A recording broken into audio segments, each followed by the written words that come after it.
I'm sorry, I needed to pause after that. I thought he was a construction worker or like a sailor. I never thought he was undercover. Look for what connects the victims. That will lead you to the culprit. Do you remember Seven saying something like that? Yeah, I think Seven works in forensics. So? Just out of guess. It's a little awkward to say this about myself, but you could probably consider me a lone wolf type. Fair enough. I hold to my own code, because I think doing what's right is more important than doing what you're told. That makes a lot of sense. That's why I followed my gut that night. A slim lead brought me to the wharf. It was 9 years ago. The wharf had been cold as fuck, and I could barely see squat. I was investigating a mess of kidnappings, all of them children. 16. So you were investigating the case itself, and the two who weren't It all mentioned. had one thing in common. A history of visits to one particular hospital. A hospital under the management of Cradle Pharmaceuticals. And my investigation had turned up evidence that Cradle had been involved in the kidnappings. After a little sweet talking, I managed to finally get a real lead from someone inside Cradle. My source told me this. Tonight, a ship is set to take the children to a large passenger liner docked offshore. So I headed to the wharf. From the shadows, I searched the harbor until I found the ship he was talking about. There was a bunch of movement there. His wrist right here lines up almost too perfectly with his collar. For a moment, I thought his hand had not been drawn with an arm. Because look at that, it almost looks like those are just the folds of his thing. But this bit right here gives it away. I say this, but I just remembered that you can't actually see my mouse. I checked back the recordings. So the bit right above his bottom pinky, there's an orange bit. But man. Men in black suits, many of them carrying large bags. I never expected him to be a detective. Why are you wearing a jumpsuit? Are you like disguised as harbor workers? Bags. There was something about the way they moved as they were carried. No doubt about it. There were human beings in those bags. Evil. I moved before I realized it. I came out of hiding with my gun already in my hand. Don't move. I felt metal touch the back of my head. Drop the gun. I could kill you right now. It'd be easy to get away with it, too. Just tie an anchor to your feet, and no one would find you for a week. That what you want? The fish here would love a meal. That is a very sly, sneaky voice. I kept digging the cold metal thing into my skull. That is either the dude in purple from the photo or someone else entirely. Because it is not... I do not buy that to be the money guy. I do not buy that to be the ninth man. And it's definitely not Ace, because I know that guy's voice. There was nothing I could do. I did what he said and laid my gun on the ground. Then suddenly, there was a sharp pain in my neck. A needle. Oh, break. That was my last thought. My face hit cold concrete. I was out like a light after that. I woke up on a hard floor. Damn it. Shit, my head hurts. I did a quick once-over of the room. Where am I? He was here. A No? small, shabby bed. a From dirty the sink, top down, it looked like the table and the edge of the thing. toilet with no privacy. I'd seen it countless times as a cop. It's a prison cell. I'm in a cell, huh? Facing the toilet was a door set into the wall. I was still pretty woozy, but I made my way over to it. I pushed and pulled on it, but...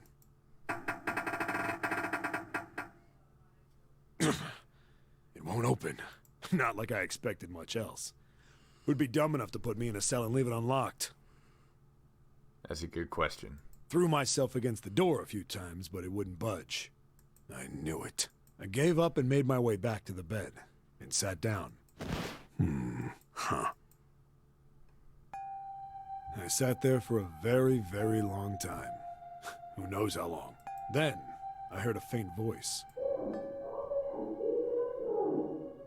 The voice was far away. I couldn't understand what it was saying, but I could hear one. It was pretty high, probably a little kid. Huh?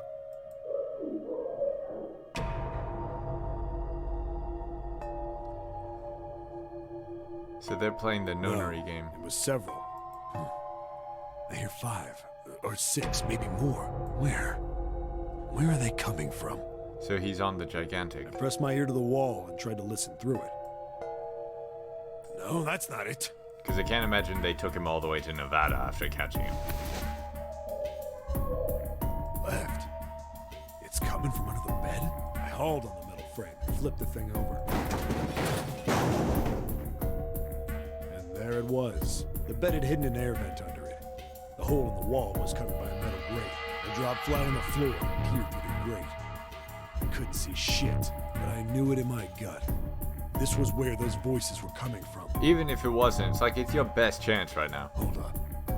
Why are there kids here? But then what my inside man told me popped into my head. Tonight, a ship is set to take the children to a large passenger liner docked offshore. Guess where we are? Whoa, whoa, whoa. Am I on that ship? Yep. I'd believe so. Matter. All I knew was I had to get to those kids. Yep. I checked out the metal grate. Could I fit? I stuck my fingers in and grabbed it. And then...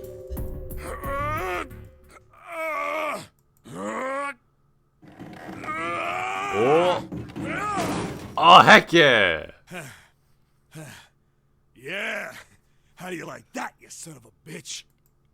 I finally got the damn thing off. Sweat was dripping down my face, so I wiped it off and crawled inside. The first bit or so was tight. I had a wriggle on my belly. It wind up eventually, and there was space for me to crawl along on my hands and knees. I went from crawling like a worm in dirt to skittering like a bug. Couldn't say it was much better, but I'd take what I could get. And when I'd been in the thing long enough to start wondering where it'd take me, a massive sound nearly scared the piss out of me. It was like a heavy metal door had just been slammed shut. Then, there was a voice. Oh no.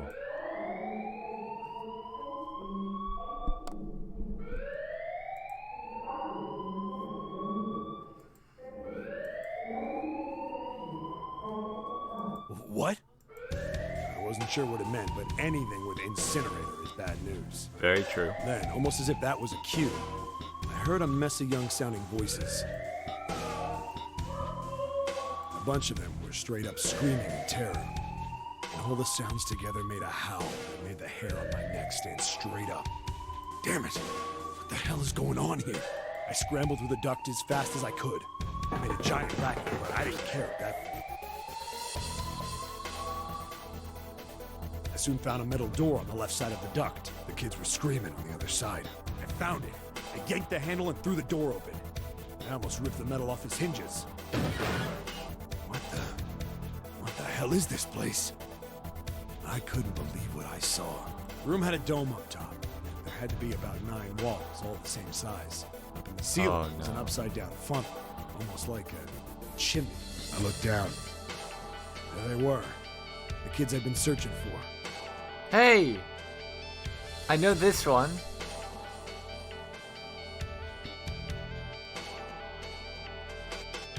I feel like I know that one.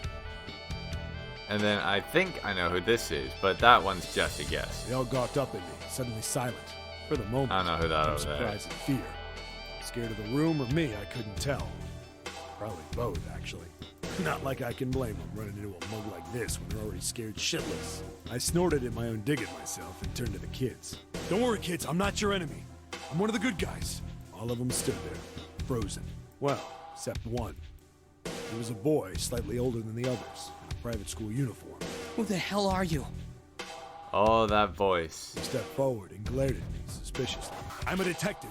I'm here to rescue you. It looked like they relaxed some the second I got the words out. How are you gonna help us? Where's the exit? There isn't one. The doors we came in through won't open, and the door over there... He kinda cut himself off. I think he was considering something before he changed his mind.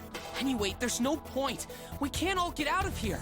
If we don't get out of here, we're gonna be burned to death. Burned to death? Can't you hear it? That voice said the incinerator's gonna start up soon. So...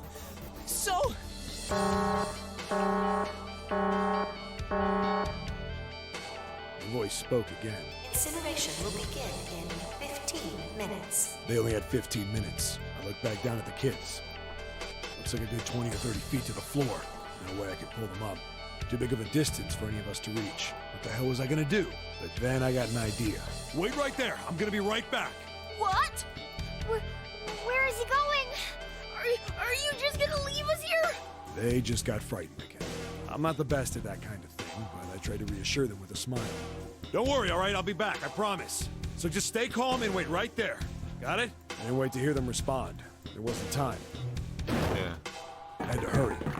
Well, as fast as a guy could on his hands and knees. Didn't take me long to get back to my cell. Still no way out of there, but I had a plan. I needed something from the room. When I got it, I dove back into the hole and took off towards the incinerator. What'd you grab? The bed? Sorry to keep you waiting, guys. I tipped out the doorway and dropped down the rope I brought with me. Oh, nice. Back in the cell, I'd torn the bed sheets into strips and tied them together to make a rope. It was sloppy, but it got the job done. I seriously feel like I know who that one is. All right, just tie that around yourself, okay? I'll pull you up one at a time. Right. Wait a sec. Something was off. There were more of you before. Where'd the rest of you go? The boy in the uniform answered. I let them go on ahead. We opened the number 9 door and they left. What? You're telling me you opened that door? That's what I said. Then what the hell are you doing here? We couldn't go with them. Why not? Look, the only people who can go through the numbered door. He was in the middle of explaining when... Incineration will begin in 5 minutes. Oh dear, get them up there The now. wall shook a bit and the voice bouncing around. Look, that can wait, all right? Just get us out of here. Right! I grabbed onto the rope. First one I pulled up was a girl with a ponytail. Next was a girl with a red necktie. A boy in a jacket came after. He said he'd climb up on his own. The boy in the uniform was the last up. Like the other kid, he climbed up the rope himself. He looked pretty scrawny, but I guess he was stronger than he looked. He moved fast, but One he was moment. almost to me. Alright. We heard some knocking. Everyone looked at the door. It had a thick, square window set into it. On the other side, an angry face was staring in. Whose face? God damn it! What's going on here? Why is the room empty? Where the hell are those fucking kids? Oh no, Hongo.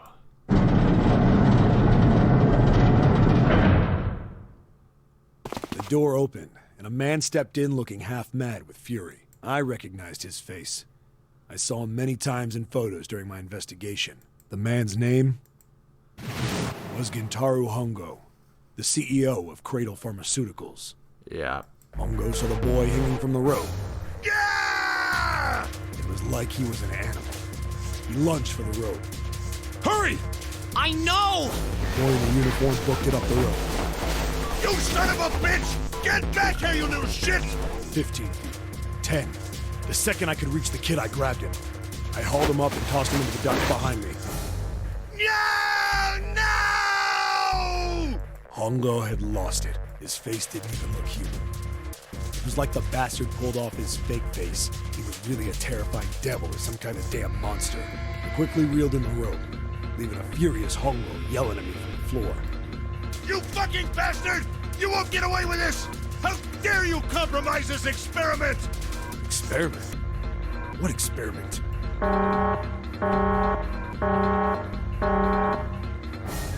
Incineration will begin in 1 minute. Hey, old man! What the hell are you doing? Hurry up! The boy in the uniform was trying to get my attention. I may have thrown a salute in the raging asshole's face before I closed the door behind me. He was going back to the cell, so we went down the other direction instead. After about 30 feet, we came across another duct on the left. This one was heading down. Everybody nodded and took turns sliding down it. The duct emptied us out into a narrow hallway. There was a door on either side. The one on the left was a normal double door. But the one on the right was familiar. It had black and yellow stripes, and a device next to it on the wall. The plate on it read, Incinerator. Incinerator? Yeah, that's where we were. It was the girl with the red tie who answered me. We were inside an incinerator? Yeah, Hongo might still be there. It looks like it's been shut off, though. Wait, what? If he's still in there, Yeah, that's not good. Oh dear. that meant we better. We gotta get out of here. Go to the other door, hurry! The kids started running, and I was close on their heels. On the other side of the door was a large spiral staircase. Run! Didn't need to tell them twice. Up and up and up. Feet pounding the steps. Our arms pumping fast. Round and round and round. devil was on our tail. The stairway kept going. We passed a couple of landings. when the Yeah, boy look at in this uniform face. suddenly spoke. Something's up. Akane's not catching up to us. Akane? My kid's sister. The girl with the red necktie. Akane. That's strange. I didn't remember seeing that name on the list of missing kids. Hey! Akane! He kept his hands around his mouth and yelled. That's worrying. Maybe we outran her. Wearing the uniform skidded to a stop. I stopped too. So did the other two kids. When did we do that? Well, we passed a couple big rooms on the way here. Maybe she took a rest in one of them? No, that's impossible. Sorry, Grandpa. You keep going. I gotta go look for her downstairs. He turned to go. Hey, kid, wait! God damn it, I said wait! I don't think the kid even heard me. Fuck! I spun around to the boy in the jacket, and the girl with the ponytail. I'm going after him. You two keep going, all right? Got it? The girl nodded and ran up the stairs. But the boy... I'm going with you. That voice. Oh. I didn't have time to argue. I just nodded and took off down the stairs. I could hear him following me. We ran all the way to the bottom floor, calling for her. Akane was nowhere to be found. God damn it, where the hell did she go? I could tell the kid was frustrated, and then suddenly, Help me! Somebody help me!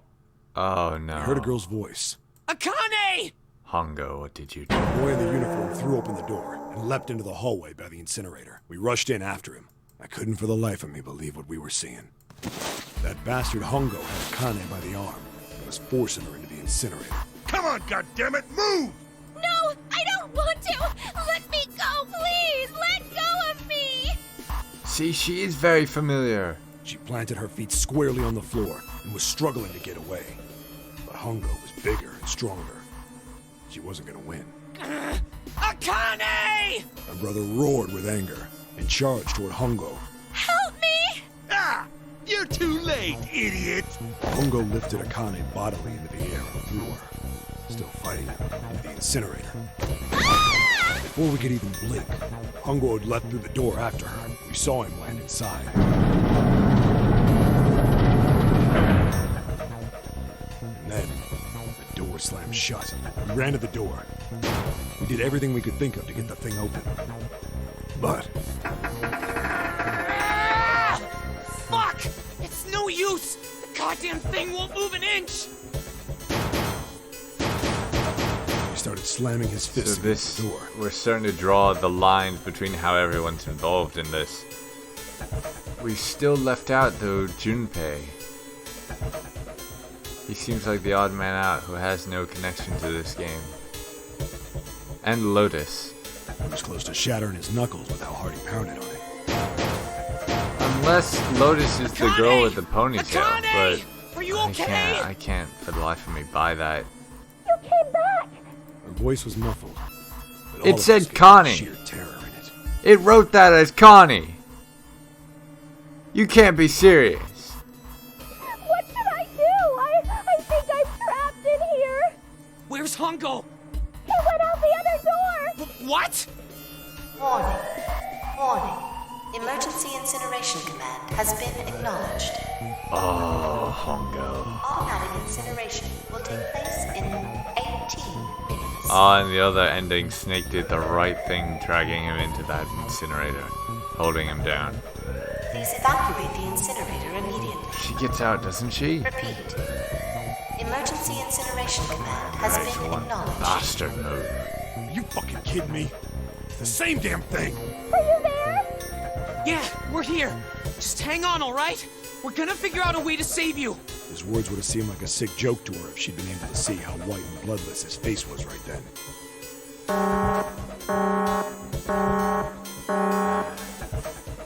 Incineration will begin in 17 minutes. Please! Please help me! I'm really scared! I don't want to die! I don't want to die! I don't want to die! It's gonna be alright. I'll figure something out. I promise. I promise, okay? You hear me? I promise! It was torture listening to her sobbing on the other side of the door. Her brother was nearly crying himself. He could only stand there, fists clenched so tight his knuckles were white.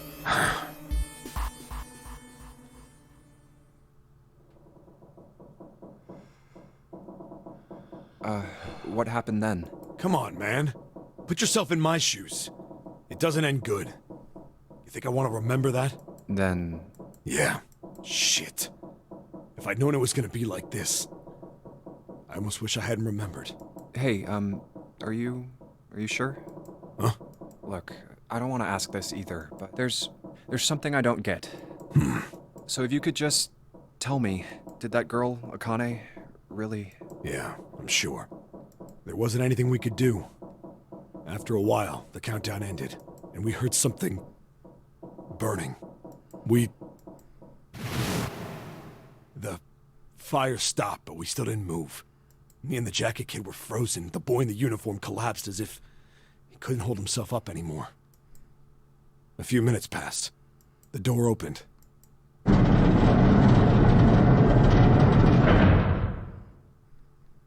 boy in the uniform tripped over his own feet running in. We followed, too numb to speak. The air in the incinerator was hot. Every breath made my lungs feel like they were on fire. It was like standing on hot asphalt. The air was wavering, and in the middle of the room, there it lay. The kid's legs were shaking so bad, I don't know how he managed to walk. I couldn't see his face, but his body somehow looked empty. Finally, he reached it. He fell to his knees as his legs gave out on him. And then...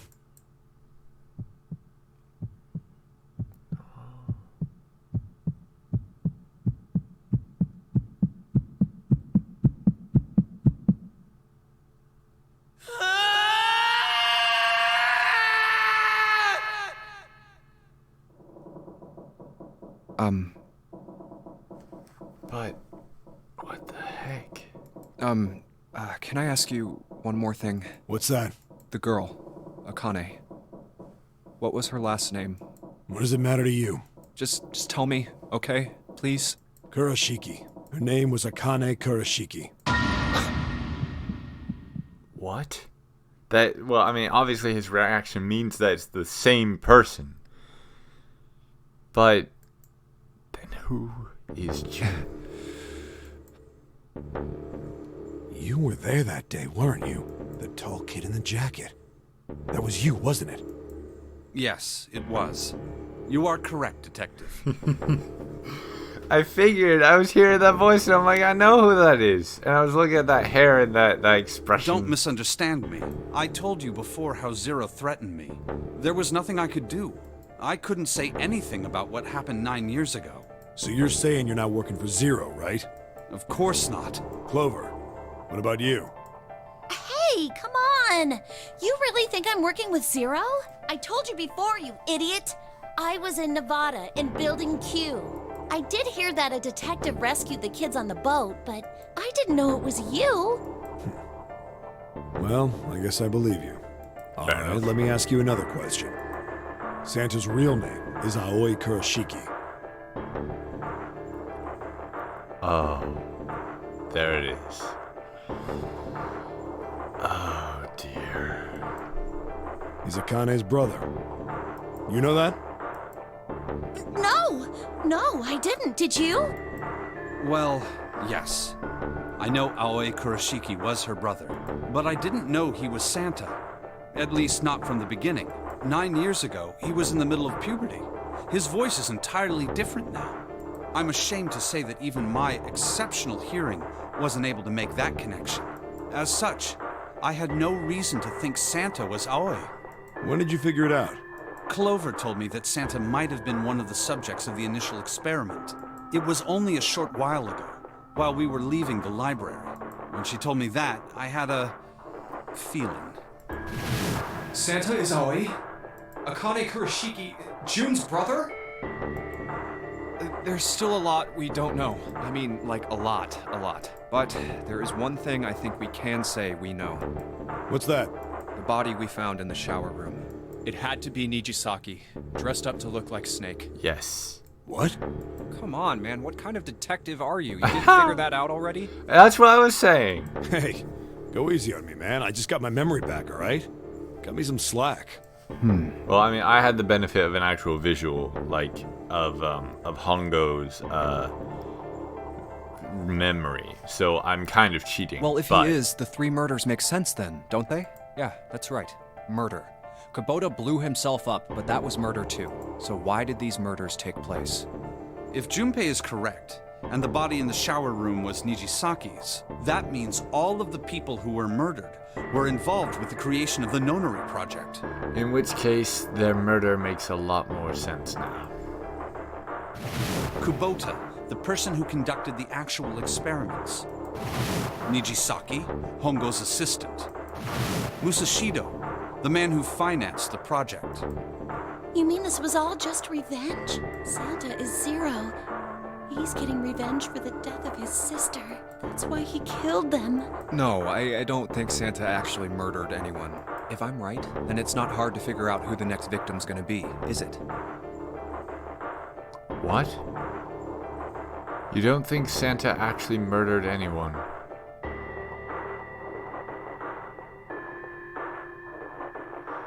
Oh. It is him, isn't it? Not Santa. I'm pretty sure I don't have to tell you. Oh dear. Yes, Yep.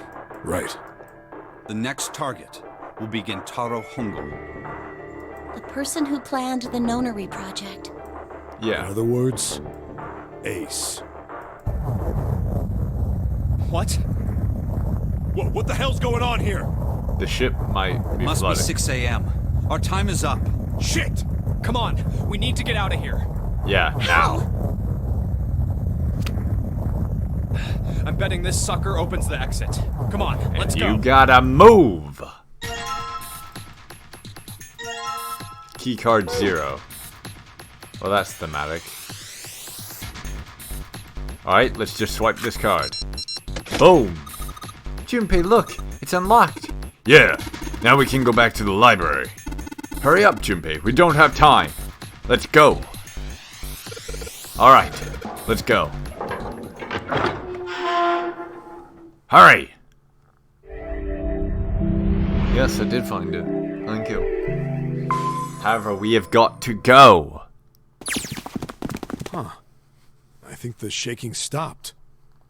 Really? It would seem so. Then But we are yet to be out of danger. that is true. You're right. Let's hurry. This exit needs the Uranus card, too. Hey, Junpei. Yeah, I know. We good. We good, All right, homie. It's open. Let's It's funny, this is the machine that we started with, and now we're here. Except it didn't have the engraving, of course. go. Okay, Neptune Key. Let's see if you work. Yes! Oh, I think it unlocked. It says Oh. incinerator. So this Well. is the incinerator. This is the first time I've seen it from this side, but yeah, I think so. Then there ought to be a lever near the door. Yeah, right here. Pull that and the door should open. Got it. Yeah, he mentioned that last time. What are we gonna find inside now? Let's go. The 9 door. Santa? June? What the hell is going on? Oh dear. What's wrong? Are you okay? So they're... Jumpy, you came to get me. Of course I did. I made a promise. I'm so glad you're here. So glad. Hey, what happened to you? I'm fine. I just fainted. I wasn't feeling very good.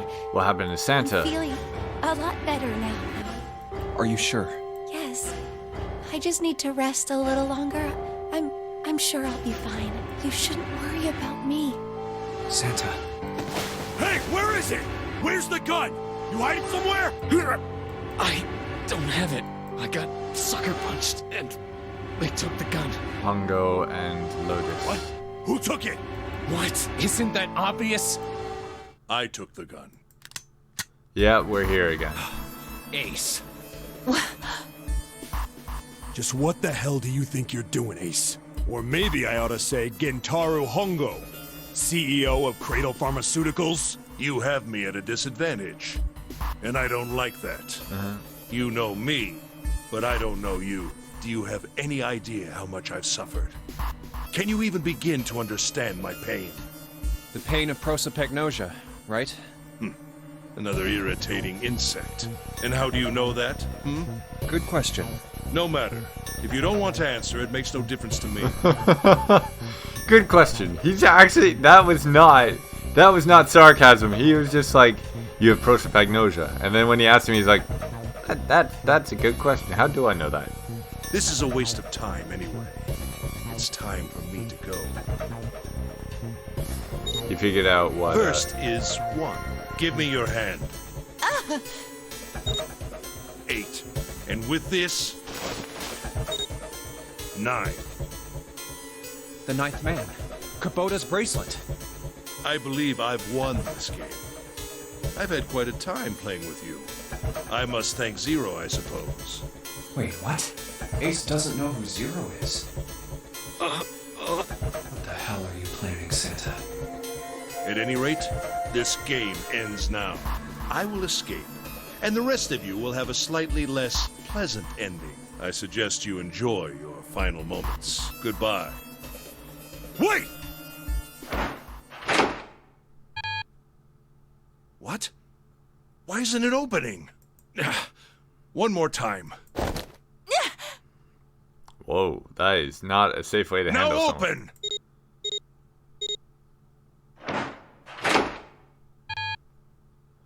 No! What is this? Why? You changed the number on the door, didn't you, Santa? The digital route should be 9! It has to be 9! Then why? Why isn't it opening? Now! Oh! No! Oh. Oh, that was close. Too close. Thank you, Seven. How good of you to thank him. Don't mention it. Just one punch ain't enough for this piece of shit. Yeah. After what he did 9 years ago, I ought to rip him to pieces. But if a suspect can't talk, they ain't much good. Once he's locked up in a cell, we're gonna have a little chat. 9 years ago? Then you must be... Yeah, you finally figured it out, dumbass.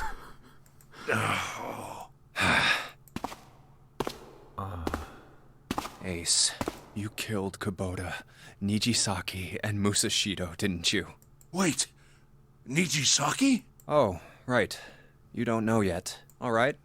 We'll just go through them in order then. Let's start off with Kubota. You talked to Kubota and managed to convince him to go into door 5 alone. Yeah. You killed him without making it look like you killed him. The way I figure it, you had 4 motives. 1. In the nonary game, the number 9 is dangerous. Whoever had the 9 bracelet could join whatever team they wanted. Adding 9 to any number doesn't change the digital route. Yep. Which means that number 9 could do whatever they wanted. You wanted to remove that threat as soon as possible. 2. You wanted the number 9 bracelet for yourself, so that you could make use of its power. In fact, you did use it in the murder of Nijisaki. 3. Even if his number hadn't been 9, Kubota was a problem. He knew your past. He knew what had happened 9 years before. You needed to silence him before he told anyone. 4. But last, and perhaps the most disturbing, you used Kubota as a test. You wanted to know how serious this nonary game was. Was it truly life or death, or simply a harmless prank? You convinced him to break the rules so you could see what would happen. That was why you killed Kubota. But he was only the first. Next was Nijisaki. While everyone was off looking for the missing parts for the Reds, you ran into Nijisaki near the big hospital room.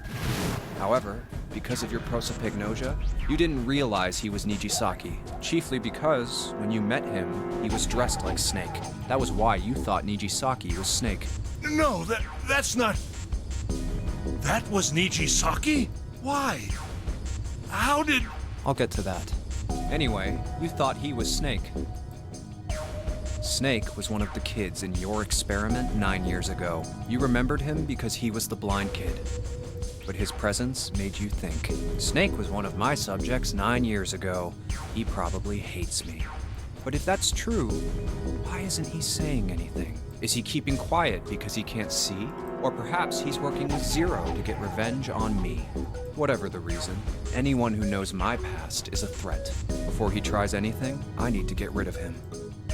That was when you decided you had to kill him. That's what I said about him having the hair, is that he looks like the The guy. murder weapon was Kubota's bracelet. You just waved it over the red. Verified your own number and then grabbed Nijisaki's arm and forced it over the scanner panel. Then, when the door opened, you kicked him in. 9 seconds later, the door closed. And then 81 seconds passed. And poor Nijisaki was dead. And you mean to say Snake is still alive? Yeah. Sorry to disappoint you, but I'm as good as new. Good man, Snake. Thank you for killing the wrong man, but I can't say I like knowing that you wanted me dead. Although, to be honest, even if you hadn't tried to kill me, I would still hate you very much. Well, I wouldn't blame you. Last but not least, let's talk about Musashido's death. When Clover and I were investigating the chart room, you came over to talk to me. Do you remember what you said? Oh, a pocket watch. Might I take a look at it? I handed it to you, and you left the room. You had been in charge of the Nonary project. Of course you would have known the solution to every puzzle, which would mean that you also knew how to get out of the wheelhouse. All you had to do was place the watch in the indentation on the door to unlock it. With the door open, you could enter the captain's quarters. Musashido was there. Conveniently placed next to him was an axe that practically begged you to kill him with it. You picked up that axe and buried the blade deep in the other man's chest. One blow was all it took, and then you returned to the chart room as if nothing had happened. There was something I wanted to speak with you about, Junpei. Could you come with me for a moment? I had no reason to say no, so I followed you to the wheelhouse. When we stepped inside, remember how you slipped your hand into my vest? You pulled out a piece of paper, the one I used to cheat during the vote. But that wasn't really what you were after. Your true purpose had been to slip the watch into my pocket. It wasn't a very good plan. Had way too many holes, and someone saying the wrong thing could have brought it all down around you. You must have been desperate, but what made you willing to risk it all to do it? Ace, Musashido's murder is the only one I don't understand. You obviously did it, but why? Because of this. What's with the paper? Just read it. Let's see. Number 1, there are 2 ways you might survive this ordeal. The first is to win the Nonary game. The second is for you to confess your sins of 9 years past. I have prepared a camera in the captain's quarters. The images captured by that camera will be streamed through a satellite and distributed across the world. Simply look into the camera and repent. Once you have confessed everything, I will release you from this ship. To make your confession more credible, I have left you a witness in the captain's quarters. Perhaps he will confess with you. The decision is yours. Do as you please. 0. When I awoke in that room on D-Deck, I found that in my pocket. That was why I chose door 1 when we voted. If I went through that door, I knew I could get to the captain's quarters. As you said, I knew how to enter the wheelhouse. My plan was to find the pocket watch before anyone else. If I could, then my alibi would be set. At least, that was the plan. Unfortunately for me, you got to it first. That sleight of hand was the best I could manage on short notice. You meant to kill him from the beginning then? Musashido, I mean. I only knew Musashido was the witness after I reached the captain's quarters. I asked him, and he answered. He seemed groggy. Perhaps he had only just awoken from sedation. I suppose Nijisaki was in much the same state. He seemed confused and disoriented when I encountered him. Oh, goodness. The fact that you murdered 2 different men in cold blood on the same day. You were so cool when I first met you, and now you are just not. I mean, I suppose you never were, but you seemed cool. But yes, you are correct. I intended to kill him from the beginning, even though I didn't know who he was.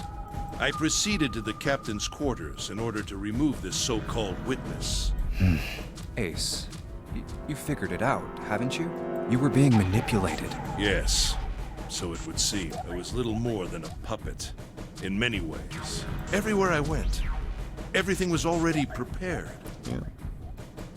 The Reds in the large hospital room were dismantled. Nijisaki was dressed like Snake. There was an axe in the captain's quarters. Musashido was delirious from the anesthetic, so he couldn't fight back. Nijisaki as well. In retrospect, I can't understand how I could have fallen into such a simple trap. But yes, this was a trap. Yep. It was Zero's trap. And I fell for it, hook, line, and sinker. I did everything he wanted me to do. Yeah. By manipulating you, Zero was able to kill 3 people and keep the blood off his own hands. All of this was revenge for what happened 9 years ago. That's why this nonary game happened. Am I right, Santa? Huh? What the hell are you talking about? I don't know any... Ain't no point trying to play dumb anymore, Santa. Actually, I guess I should call you Aoi Kurashiki, huh? My memory came back to me, kid. You're Aoi Kurashiki. No doubt about it. Never thought I'd be back in this room talking to you. But hey, I guess this was all part of your plan, right? After all, the person who planned the nonary game this time around was Zero, and Zero's you. Looks like you really do have your memories back, huh? Well, I guess there's no point in hiding it then, huh? Yeah, you got me. I'm Aoi Kurashiki. Nice to meet you. I was one of the kids in the nonary game 9 years ago. I made it out. So did Snake over there. But there's one thing... No, I guess there's 2 things you got wrong. Number 1, I ain't Zero. I was worried that may be the case. What? Wait, what? Sure, I was helping Zero out, but I'm really more of an assistant, like a secretary. Yeah, you know who the real one is. But an assistant's only an assistant. I didn't come up with all this. All I did was follow Zero's orders. Then, if you're not Zero, who is? The freaking process of elimination, Junpei. Calm down there, Junpei. Didn't I say 2 things? You made one more mistake. Junpei, you just said all of this was revenge for what happened 9 years ago. That's why this nonary game happened. But that's not it. Revenge isn't the only purpose. There's another reason you guys are playing the nonary game. To save someone. Save someone? Right. You were brought here to help my sister, to save Akane. What the hell are you talking about? Akane Kurashiki died 9 years ago in this room. I was there. I saw... What? What the hell? Where is she? Where's Akane Kurashiki? My head! My head, it feels like it's gonna pop. 7! What the hell is going on? I don't know. I just... I swear to God, my head feels like it's about to explode! What was the Nonary Project? I'm sure you know already, but I'll tell you one more time. It was a project designed to test a particular phenomenon. Oh dear. And what was that phenomenon? For 2 organisms to communicate with one another in the absence of physical contact. The morphogenetic field theory. Could human beings use these invisible fields to exchange information? That was what this experiment was conducted to determine. There were 2 separate locations. One was the Gigantic, and the other was a building in Nevada called Building Q. The 9 children trapped in Building Q were faced with numerous puzzles, copies of identical ones on the Gigantic. They were told to send their answers into the morphic field set and transmit them to their brothers and sisters on the Gigantic. The transmitters were put in Building Q, and the receivers were put on the Gigantic. Each sibling pair was supposed to be split up, but that didn't happen with you and Akane. There was a mistake. Akane was a transmitter. She should have been in Building Q. However, for some reason, she was placed on the Gigantic with the receivers, like me.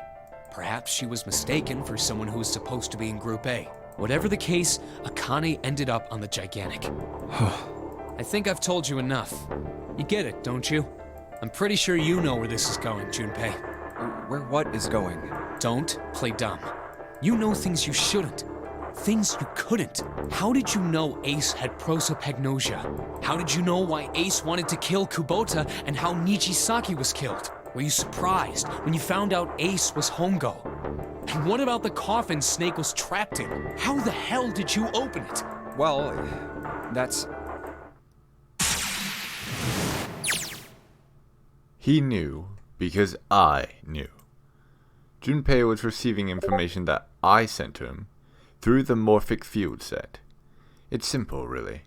How do I know the alternate futures, then? Imagine a river that splits in two like an upside-down Y. The river flows from the top to the bottom from a single stream into two branches. It only flows in one direction. It can never flow backward. Information is the same way. It moves from the past to the future, but never flows backward. That is why people at the river's source in the past will never know about downstream, the future. But the people downstream will never know about one another either. Information only flows along the path of the river. But I am different.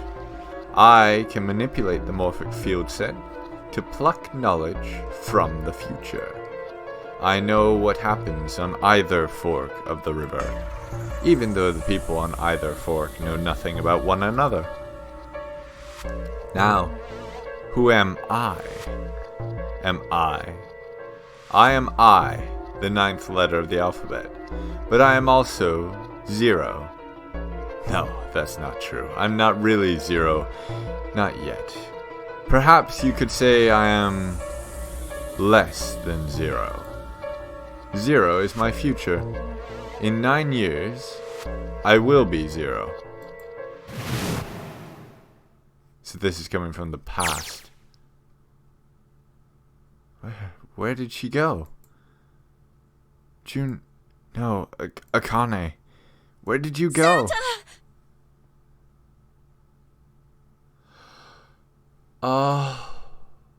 Oh no. Oh no. Oh my god. I'm just gonna throw this out there because from what I'm hearing, I've come to a conclusion.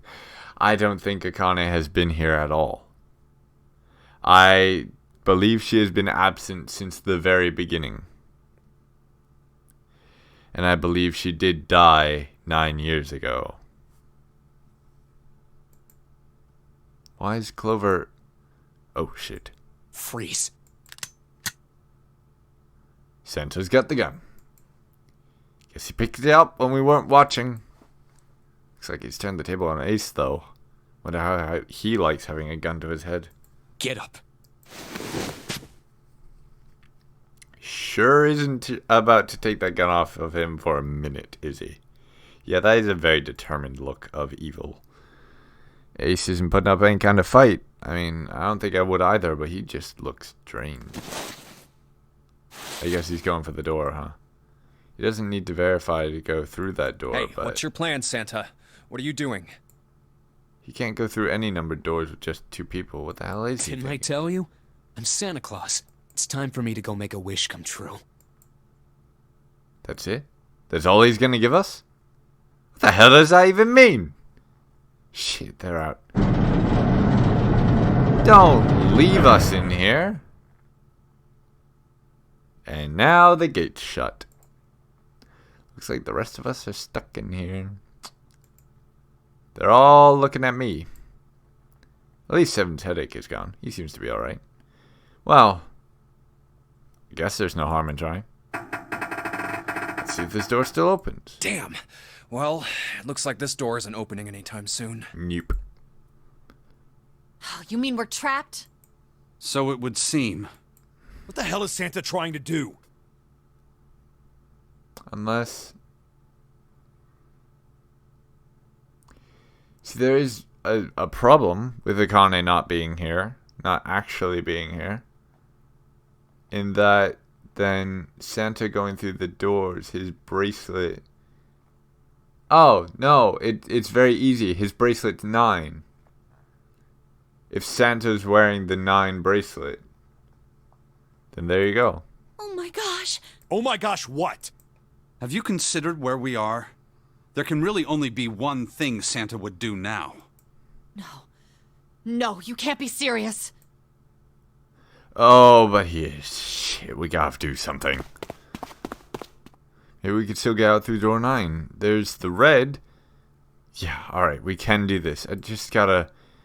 No, it's not gonna work. There's no way. Hold on. Hold on. Let's do some thinking here. We've got a 2 and an 8, which makes it 10. We've got a 7, which is 17, which is 8. But then we've got... 5. Which leaves us to 22, which is 4. Which requires a 5 to open this door. Oh, the 5 of us? Did I leave out someone? 2, 4. Oh, I've skipped over Clover again. I keep doing this. I'm sorry. 8. We are literally one number short. Junpei, can I borrow your pen and notebook? Sure, why not? I don't think I'm gonna need them. Ever again. Oh, she certainly looks purposeful. Looks like she's writing the equations. A lot of them. Huh? Man, she doesn't look very happy. She's probably realized the same thing. Well, hey, no need to be ripping pages out like that. What the hell are you doing, Clover? Give me that! Alright, at least 7 got away from her. Maybe now I can look at what she was writing. Let's see. Combinations. 2 plus 4 plus 5 plus 7. Oh, dear. What? And there's no other way? Lotus. Looks like she'd figured it out, though. Man, this is just too cruel. It's okay. Go. Lotus. Come on, you know we can't do that. Don't give me that. I'm sure you'd love to get rid of me. God damn it, you idiot! Whoa, where the hell did that come from? Looks like she expected that about as much as I did. Without... if you're not... Look, it'd be bad, alright? For a cop, he sure doesn't have much confidence. Bad? Yeah. If there weren't assholes like you around, I'd be out of a job. He's trying to be nice without going back on pretty much everything that he said. So... Look, I'm just not leaving you behind, alright? End of story. 7. He's right. I'm not leaving you either. Genuine Me too. people. You didn't honestly think I'd abandon you, did you? Oh, Snake. Snake with that prideful voice. You're all idiots. They kind of are, but they're also human. You know? You can't really blame them. The real question is, though... Well, there are 2 real questions. Number 1, what to do now? Number 2, I don't imagine it's possible, but if we all stood on each other's shoulders, there may be a vent on the wall that we can use. Act as tough as you want, Lotus. We can all see you're about to cry. That being said, however, I doubt we would be able to open the door anyway, even if we were to leave Lotus behind. Huh? Why? Because Ace tried that. I trust you remember what happened to Ace? I He couldn't tried, see exactly what happened, but I love the I fact was that he able just to pointed guess that out. what he was attempting to do earlier at the Red. Oh, yeah. No! What is this? Why? The door's a lie. That's why. The digital route should be 9! It has to be 9! Let's pretend for a moment that you're completely right, which you possibly quite are. Then here's the question. What number is the door? Why? Why isn't it opening? Just to see, why don't we give it a shot? Give it a shot. Yes, that is what I said.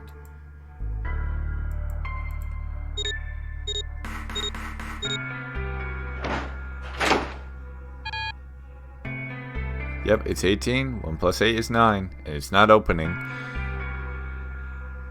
What if... You were right. It ain't opening. But it did open 9 years ago. The digital root was 9 then, I'm sure of it. You think maybe they changed the settings? Perhaps.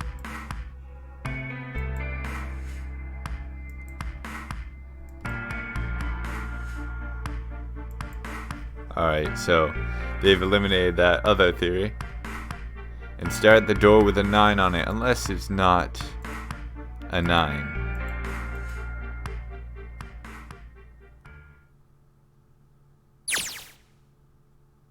Akane vision? So this is Akane! I was watching. I had watched everything that was reflected in his eyes. I was listening. Every sound that vibrated in his eardrums I heard. Smell, taste, touch. I felt everything he felt. I knew. I knew everything about him. What he was thinking, what he was feeling, what he was sensing. All of his feelings and worries and fears became mine. My mind, my consciousness, was inside of him. Through the morphic field set we were resonant, and we were as one.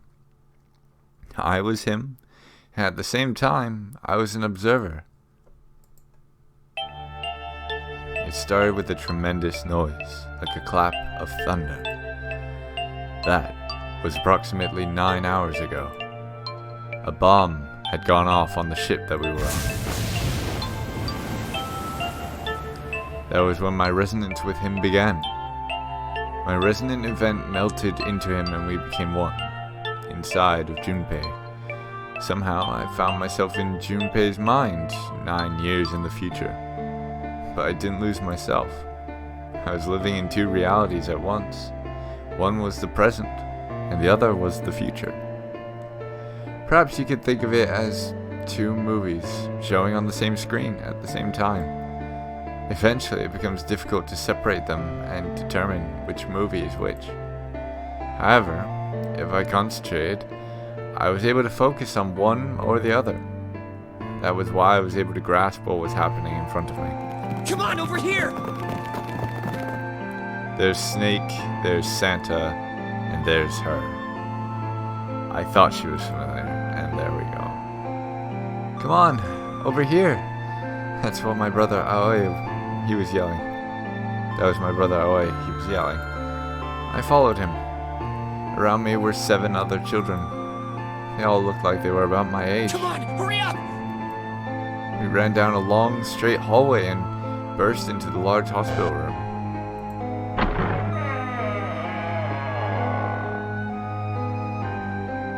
Everyone was arguing. 2 of the boys got into a fist fight. A girl watching them began to cry. I want to go home, she cried. I want to go home. Another girl slapped the crying girl and glared down at her. It's been 2 hours since the Nonary game began. We were starting to fall apart. Just when all hope seemed lost, Light started talking.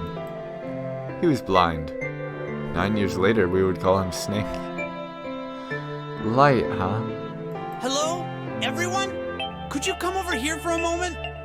He was older than most of us, and his voice had authority and dignity. The fights died down, and we gathered around I him. have a little sister. She is very important to me. Right now, she is over in Building Q, and is desperately trying to send information over to me. Her name is Clover, and today is her 9th birthday. No! Why would you put her here on her birthday? Hongo, you jerk! As he spoke, he pulled something from his pocket. In his hand were 9 4-leaf clovers. Look at this confident lad over here. I was going to give these to her as a birthday present.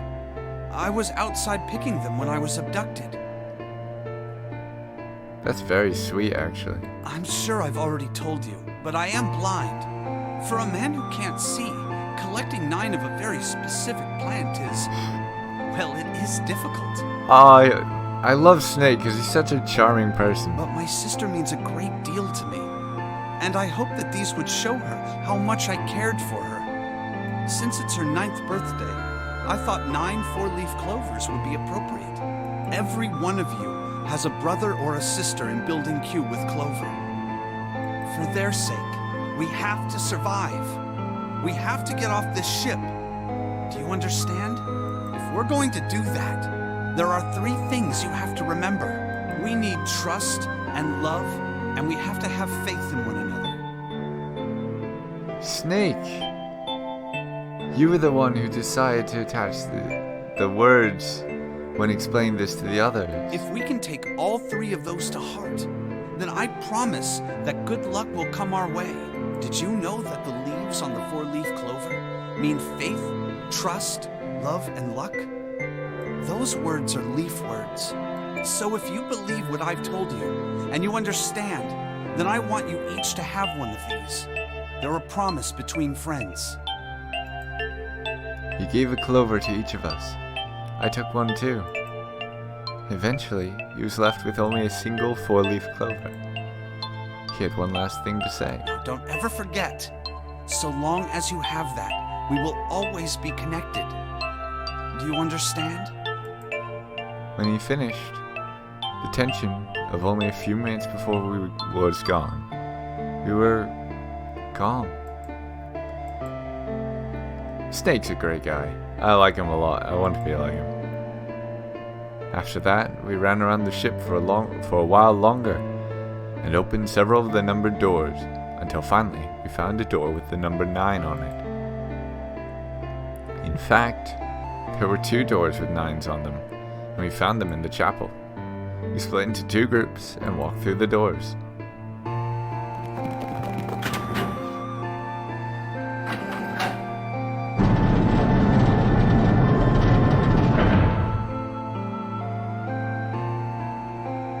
Before long, we found ourselves in a room with a ceiling that looked like an upside-down funnel. For some reason, the room had another number 9 door, but this time, it was only 1. But if there was only 1 door, that meant only 5 people could escape. What are we gonna do? There aren't any other doors! We began to panic. Then, as if things hadn't gotten bad enough already,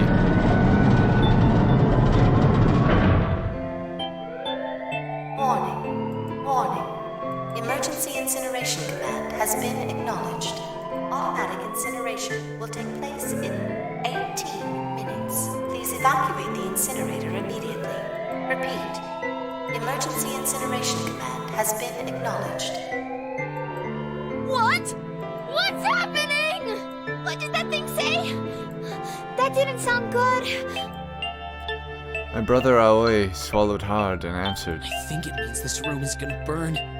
Burn! The plaque on the door says incinerator, and that voice said that the incineration is about to start. And incinerate means to burn. Help me! Abject terror filled the room as everyone began to scream and cry. Every pair of eyes were filled with despair. Then, high up on the wall, a door opened and a man appeared. He was a huge, frightening mountain of a man, as large as a bear. 9 years later, we would call him 7. Don't worry, kids. I'm not your enemy. I'm one of the good guys. I'm a detective. I'm here to rescue you. The rest happened just like 7 had said it did. 4 of us who stayed behind were saved by 7. We crawled through the vent, away from the incinerator, and slid down the hall. We came out on the other side of door 9. On the wall opposite the door was a set of double doors. We went through those and began to run up the spiral stairs. As we ran, I led the way. Behind me were Nona, my brother Aoi, Snake, and 7. The other children who'd gone through door 9 before us were up ahead. I could hear them cheering each other on. We ran and ran and ran. We leapt across as many stairs as we could and kept running. The stairs spiraled upward like a tornado. Eventually, I pulled ahead of the rest. Perhaps Nona had slowed them down. I didn't want to lose them, so I slowed down as well. I didn't stop, but I glanced over my shoulder from time to time to see if they had caught up. That was when I realized... No, where is it? Did I drop Jumpy's present? What? I knew I'd had it with me when we passed through the vent. Then, had I dropped it as we slid out? I had to go back. I had to. I knew I couldn't tell the others. It would stop me. I was sure of that.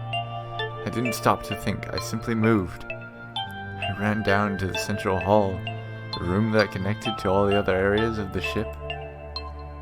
I hid in the shadows, and moments later I felt a rush of wind as they ran past me up the staircase. I waited until they were out of sight, and then I ran. I moved as quietly as I could, down and down and down.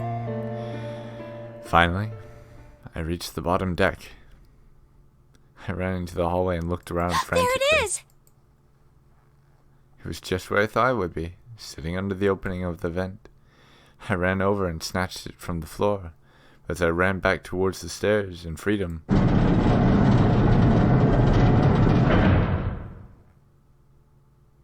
The door to the incinerator opened, and a man stepped out. It was Hongo.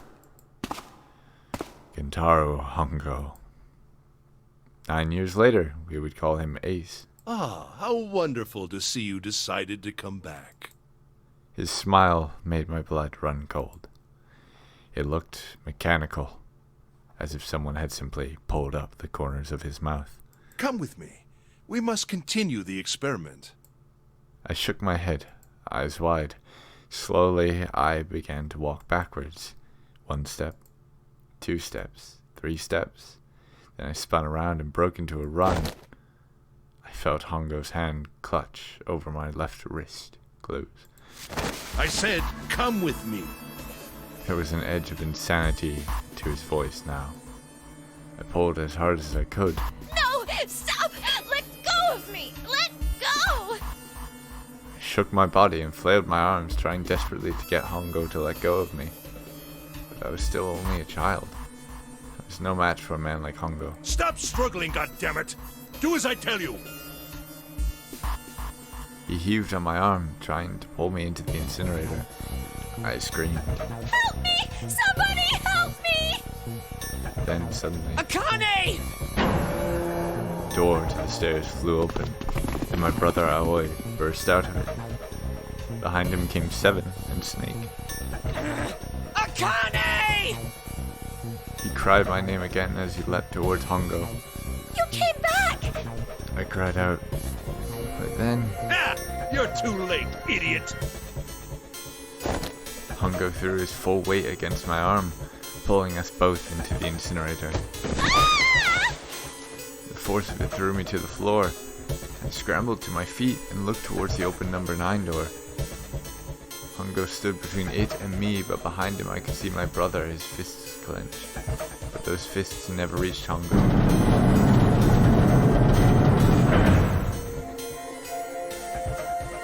With the cold, heartless screech of metal on metal, the door slammed shut. Hongo glanced at me mechanically, his face registering that there was an object there, but not anything he would consider a human being. Then he turned away and walked towards the red that sat next to the door. He reached into his pocket and removed 2 bracelets. He waved them both with a scare panel. 2 asterisks appeared on the red. He checked the screen and tossed the bracelets carelessly on the floor. What was he doing? What was the point? He made no effort to explain himself, of course. He said nothing at all and walked past me as though I were nothing more than a rock by the roadside. A few moments later,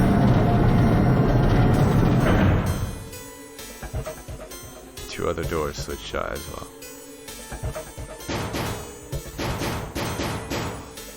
Faintly, I could hear someone pounding on the door behind me. I turned around and ran towards the door with the 9. Akane! Akane! Are you okay? I could hear a voice from the other side of the door. A worried, frightened voice. Help me! I throat was already raw, but I screamed as loud as I could. My voice echoed lonely around the empty room. What should I do? I think I'm trapped in here. Where's Hongo? He went out the other door. What? Then it started again. Warning. Warning. Emergency incineration command has been acknowledged. Incineration will begin in 18 minutes. Please evacuate the incinerator immediately. That's Junpei now. Holy shit. Man, I knew what it was gonna say, but that is one hell of a creepy voice. I knew it. It's starting. Santa started the incinerator. Fuck! Man, I never thought I'd hear that damn voice again after 9 years. What the hell? What the hell? What in God's name are you talking about? It's 9 years this and 9 years that, and when it's not 9 years something, then you're talking about some sort of fucking experiments. You aren't making any sense. I don't understand how you fit into this picture at all. I'm sorry, Lotus, but we really don't have time to explain it right now. I promise. I'll tell you everything once we get out of here. But... Incineration will begin in 17 minutes. You know what that means, right? Incinerate means burn. Yeah. what kind of idiot do you think I am? I know what incinerate means. Well... God damn it! Okay, fine. I won't ask anything else. Talk about whatever you want. But you have to do something for me. 7, figure this out. What? Why me? Just shut up and stop this thing! How the hell? There has to be some sort of emergency shut-off button.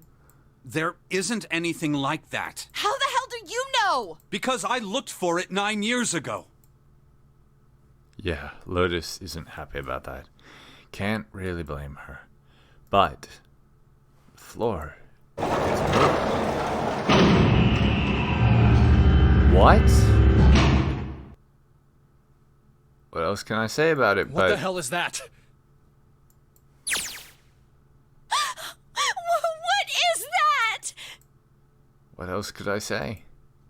The floor opened and a machine rose up out of it. It looked like a computer. At least, it kinda did. Keyboard, monitor. That's kind of it. There was a monitor, a keyboard, and a cross-shaped device of some kind. Looks like a joystick in a way.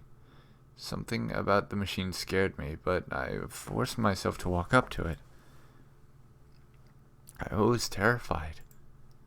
Tears poured down my face.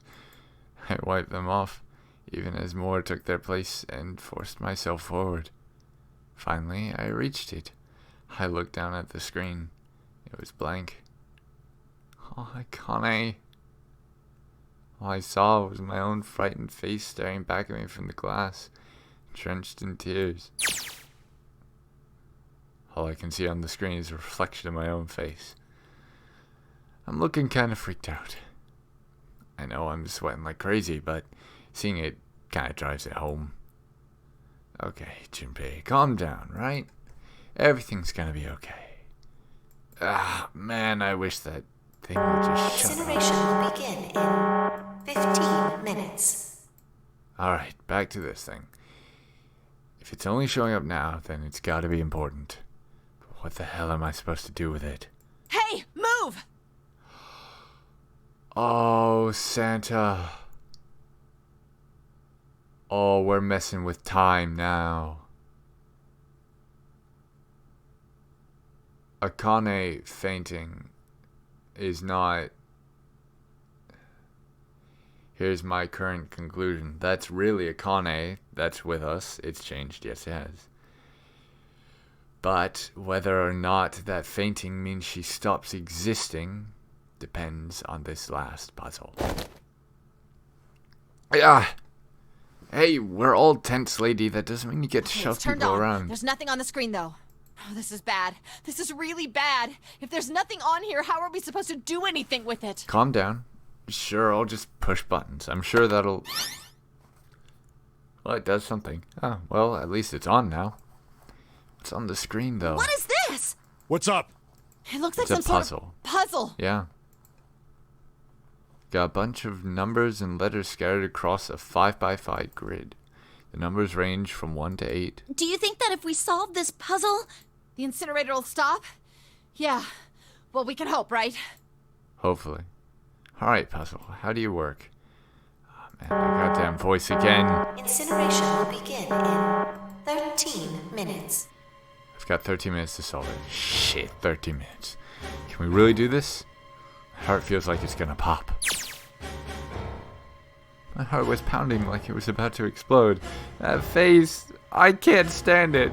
Oh no. I stared at the puzzle on the screen. I was sure I had to solve it somehow, but I had no idea how. My connection to Jumpy had been gone for a while. His mind was gone. I couldn't get any more information from him. I felt the seconds tick by as I stared at the screen, completely lost. My cheeks felt hot as tears poured over them. Then I heard a voice. Hey, what are you doing? It was muffled. I turned around. Pressed against the window in the entry door was a face. A frightening, evil face. It was Hongo. How long had he been watching me? Oh, don't know what to do. He was yelling, but his voice was still muffled. It's simple, really. But I suppose I might as well tell you. Just solve the puzzle on that machine. He's absolutely mad. His laughter was muffled by the door, but it still tore at my heart like the claws of a vicious monster. I bit my lip and glared at Hongo, struggling to hold back hot tears. you're a terrible person! I hate you! Oh my! How could you call a gentleman such as myself a terrible person? That's not very nice. I'm quite fair.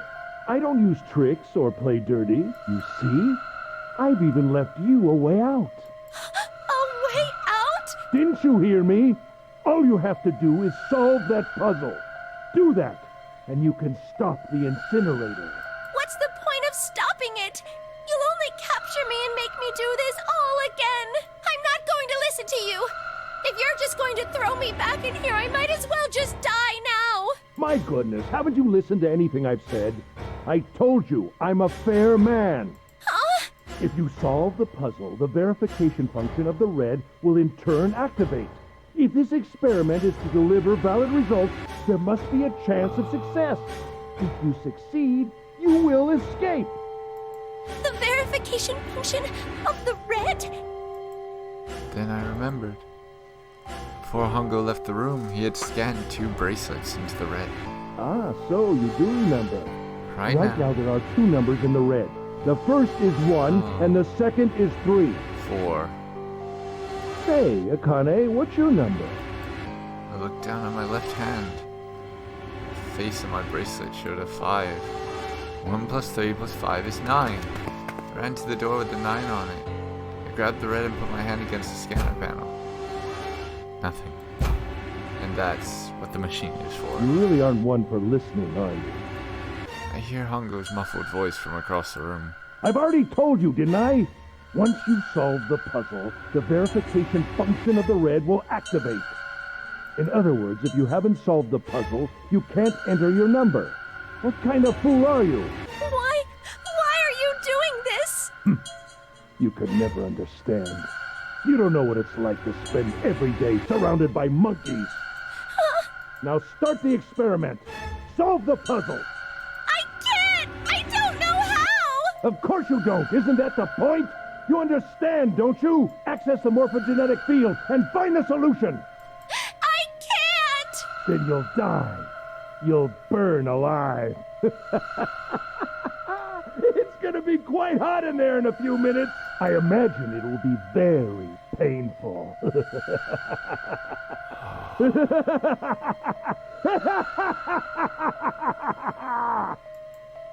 His horrible laugh echoed across the room, and even after his face disappeared from the window, I could hear it. Incineration will begin in 10 minutes. Alright, Akane. Akane, Junpei, we don't have a lot of choice here. I was crying. Great gulping sobs broken by hiccups that shook my body. I was terrified. I could feel my fear pressing down on me like a tremendous weight. Somehow I forced my shaking legs to carry me back to the device. I stared at the monitor. I can't. I just can't. There's no way. I can't figure this out. What was I going to do? I didn't know. I didn't know. I didn't even know where to start. Fear scattered my thoughts, and all I could think of was how I was going to die. My palms were sweating, and my blood was boiling in my veins. It was hot. So hot. I couldn't breathe. I felt dizzy. My heart roared in my chest as if it would pound itself to pieces.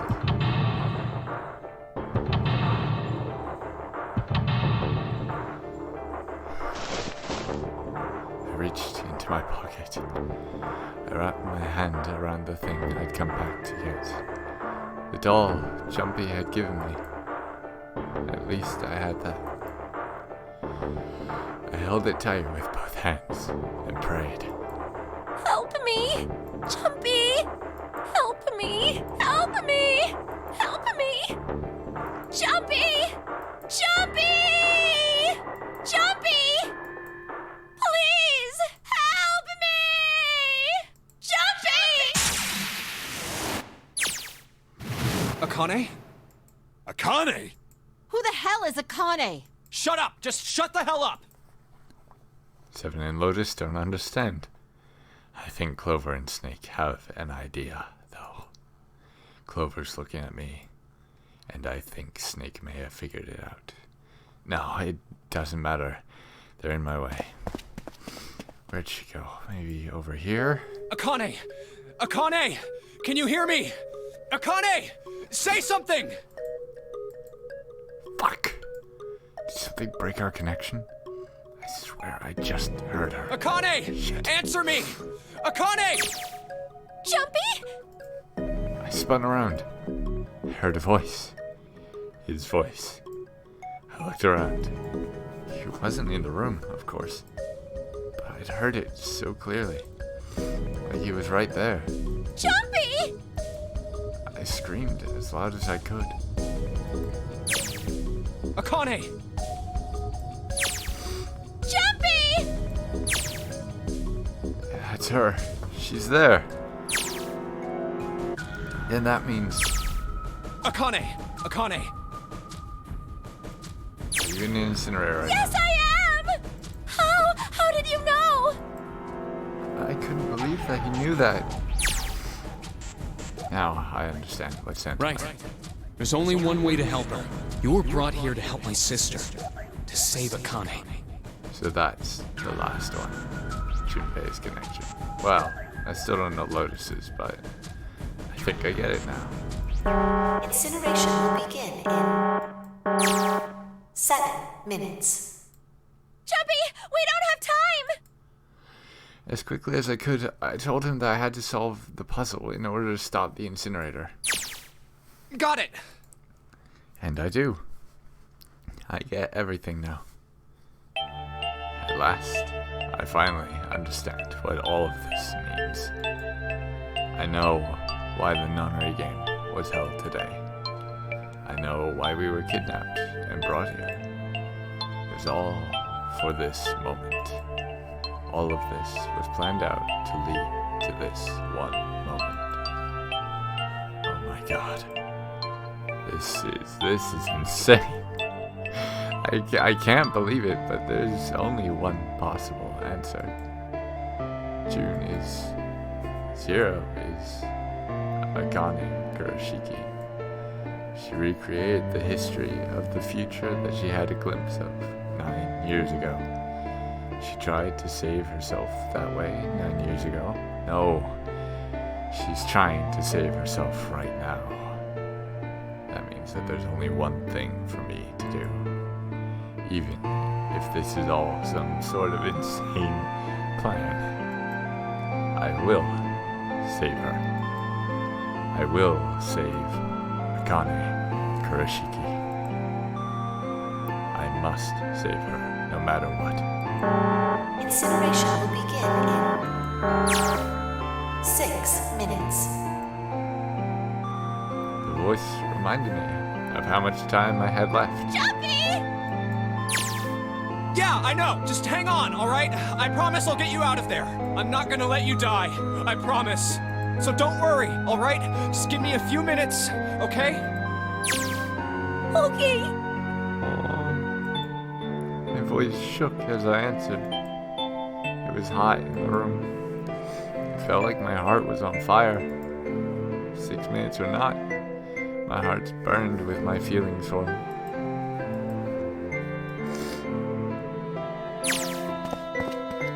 Alright, time to get to work, Junpei. Snake talking to them about something? Alright, it doesn't matter. Get out of my way. Hey, what are you... Just trust me, okay? Sorry, Lotus. I didn't mean to snap. But there's a lot more here at stake than your pride. I'll apologize later, alright? Now let's have a look at this thing. We've got numbers all over this grid. I think the panels are out of order. So I just need to switch these out. Staring at it isn't going to accomplish anything. I'll just have to try. Just think of what I did all those times before. I'm gonna do this on my own, with my own mind. I'm gonna solve this problem.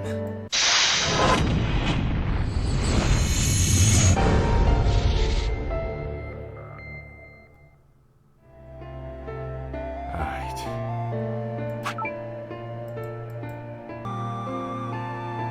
Hold on.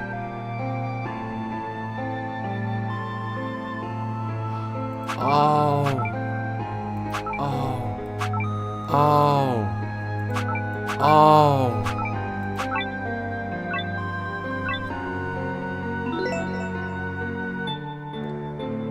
Please enter password.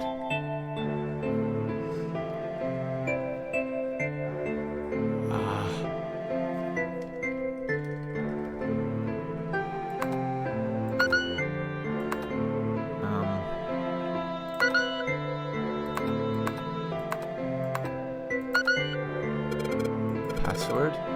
I'm inputting a password now then? Are there any hints? What am I supposed to put here? No.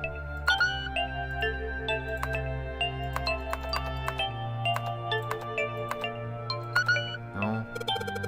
The screen appeared after I solved the last puzzle. Maybe the hint was in that one?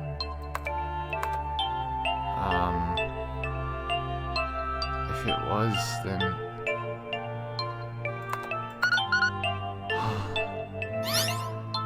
2 plus 4 plus 5 plus 7 plus 8. Yes, that's it! Akane, did you get it? Yes, I did! I solved it! I mean, really, you solved it for me, but I copied everything you did! Now I just have to press enter! Then what the hell are you waiting for? Push it! Okay, I will! I hit the enter key. Emergency shutdown command has been confirmed. Incineration system has been disabled. Akane.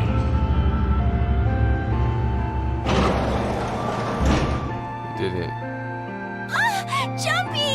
It worked! It worked! The incinerator shut down! It worked! It worked. Tears rolled down my face as I cried out to him, but they were a very different sort of tears. A wonderful feeling of accomplishment and relief flooded my body. At the same time, the strength I had left disappeared, and I collapsed to the floor. For a while, I just lay there, laughing and crying, and enjoying being alive. Every time I thought about him, I thought my heart would burst. Whew. Oh, indeed.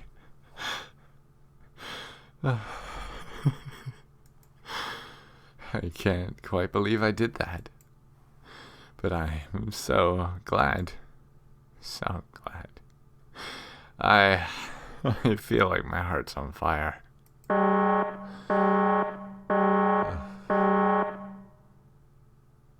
No, I don't have time to be thinking about that kind of shit. I need to tell. Akane! Sorry, but things are kind of busy over here. I'm gonna have to hang up now, okay? Oh, of course, that's fine. I wiped tears from my eyes and nodded vigorously, even though I knew he couldn't see me. And I looked over at the corner of the floor. There were 2 bracelets Hongo had left behind.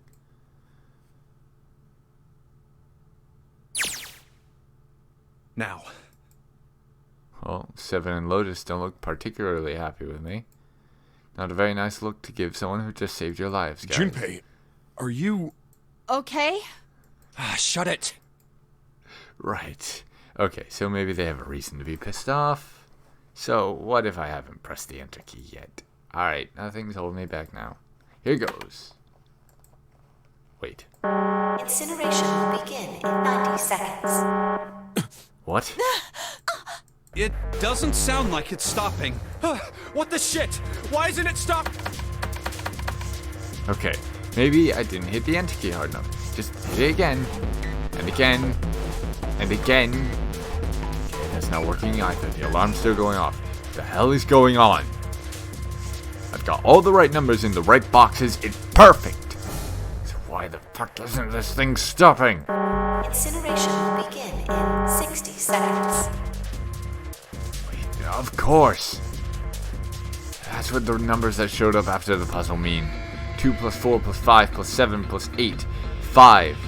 Snake, Clover, me, 7, and Lotus. Then door 9. No, that's it. The number on the door isn't a 9. It's not even a number. It is hidden, but an exit can be found. Seek a way out. Seek a door that... Holy shit, of course. We just have to put the right number into the red. Incineration will begin in 30 seconds. Run, guys! Get to the door! Run! Oh shit, oh shit, oh shit, oh shit. Don't have much time. Man, I hope they can trust me on this one, or we are fucked. Right, no time to explain. Quick, just verify go. your numbers on the red. Verify? Who? What combination? All of us! We all need to verify! Why? You really think this is a good time to ask questions? Just do it!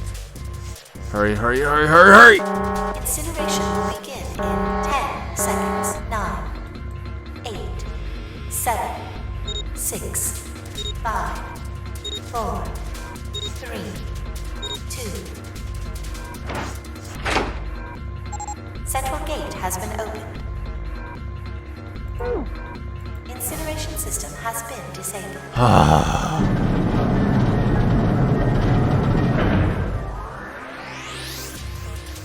Fuck you, computer. Royally. Oh, thank fucking Christ. No time to be happy. Time to go. Hurry! We've only got 9 seconds before the door closes. Go, go, go! Come on, guys, move it! Okay. They're all through. Move it, Junpei. Just in time. Oh. Dead should be right there.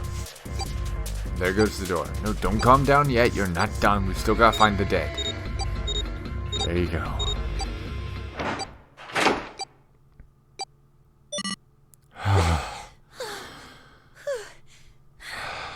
All right.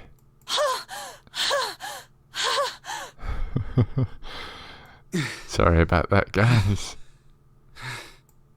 Shit. Looks like we made it, huh? Sure seems that way.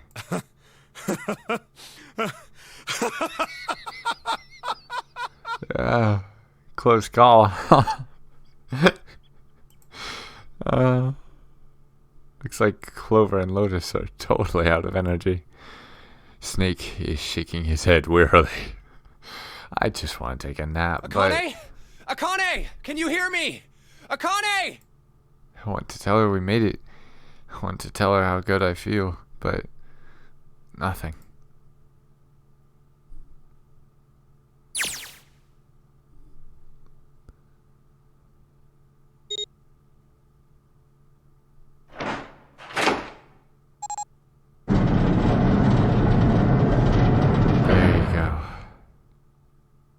door opened. Standing in front of it was my brother. Akane! Oi! I cried his name, even though my voice was almost gone from screaming, and leapt into his arms. Oh, oi! Akane! I buried my face in his chest and cried again. I cried and cried and cried. The steady thumps of his heart in my ear made me feel like I was home. His beat was almost like a lullaby. I wrapped my arms around him as far as they would go and held him as tight as I could. Just to be there felt like a miracle. I hadn't felt the warmth of another human body in what had seemed like an eternity. I just wanted to stay there in his arms forever. But I couldn't. The moment I passed through the door, my bracelet had begun to count down to death. I leapt away from him and looked around. The door had already closed. I spied the dead only a short distance away. It took me only a moment to get to scan all the bracelets. I left the one Tongo had dropped on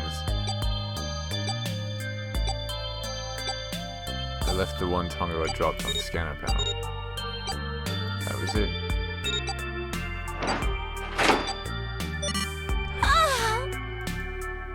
Good of you.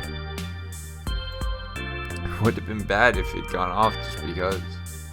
Huge detective who we'd call 7 in 9 years, and Snake, the blind boy, were looking at me.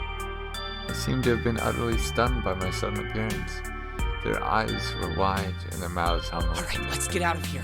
If we don't book it, we might run into Hongo again. Oh, he was right. It was time we got moving. The mention of Hongo seemed to jar 7 and Snake out of their surprise, and they nodded. We took off running up the spiral stairs to freedom.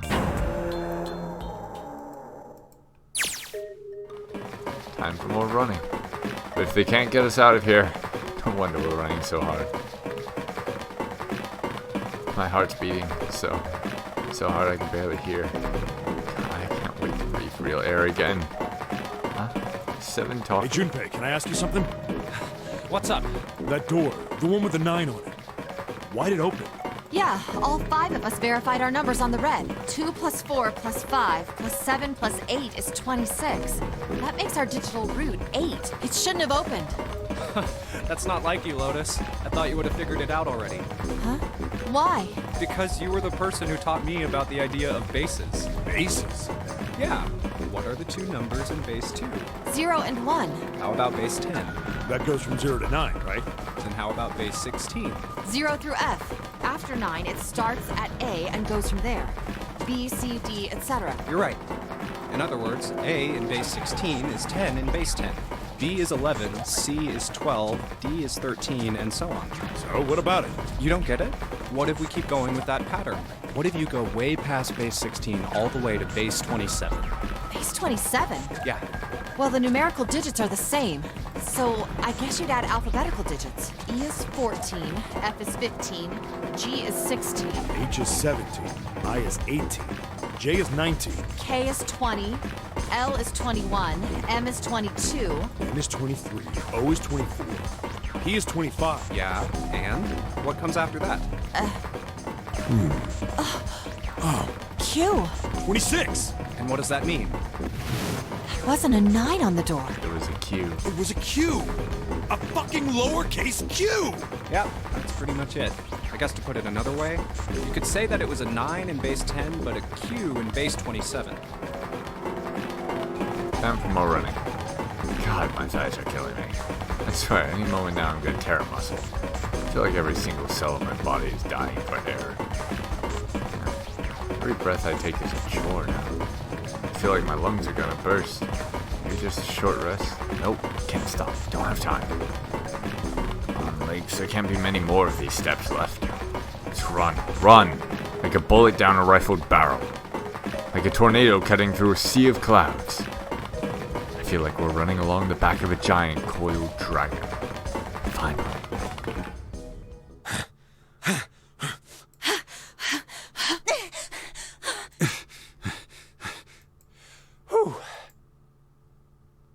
Jesus, I can barely breathe.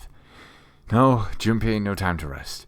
Pull yourself together, you're almost there. All right, I'm gonna open it. Yeah. Yes, we're finally here. Please do. Sure, you look like a big heavy door, but you're the only thing standing between me and my freedom. Even more important than that, you're the only thing standing between me and Akane. You're gonna open, and you're going to open now. I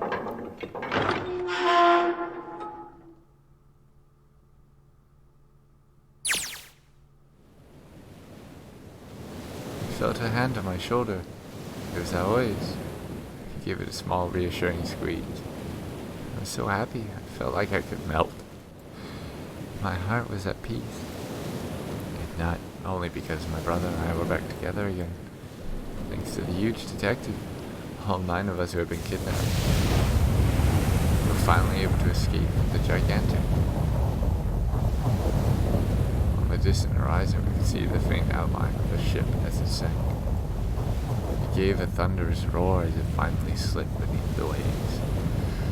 Its last cry echoed out across the ocean, and then it was gone. It's over. Aoi whispered. Yeah. It was over. It was finally over. Or was it? Was it really? No, that was wrong. That wasn't it at all. I was sure of it. This wasn't the end. It was only the beginning.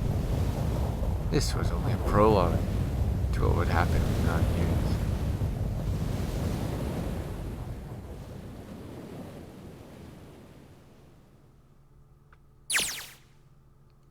Yes, finally, air! Ah! Damn, the sun is bright. I can barely see anything. I gotta admit, this doesn't look quite like... Wait. No way. You've got to be shitting me. What? It can't be. This is... Oh, no. They're in Nevada. This is the building in the Nevada desert. That makes a fair amount of sense because they did sink the boat. the mock experiment building. Oh my god. This whole time we were in Building Q. Sure enough, that's a desert out there with mountains all around it. Hello there, son. Boy, am I ever glad to see you. I don't think I've ever been so happy to see a sunrise. Huh? Did I just hear something fall? Right, our bracelets. That is a very realistic picture right there.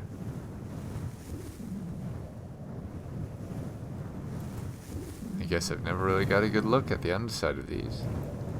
Let's see what's inside you. Just a little electronic chip, like an ATM card. That's it.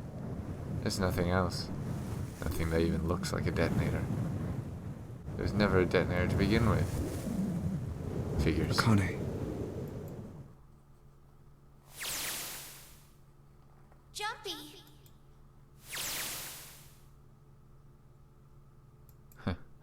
Guess I must be pretty crazy about the girl if I think I'm hearing her voice in the wind.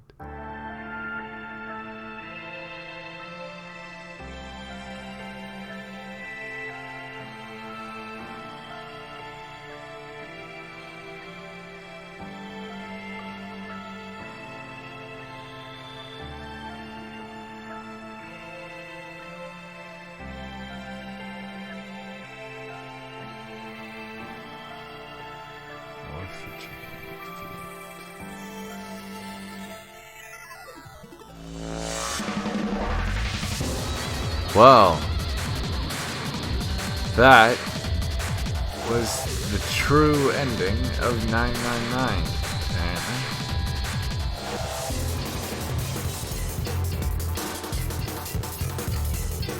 That was amazing.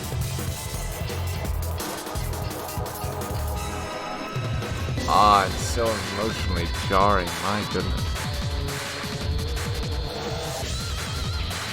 But hey, we did it. Again, we did it.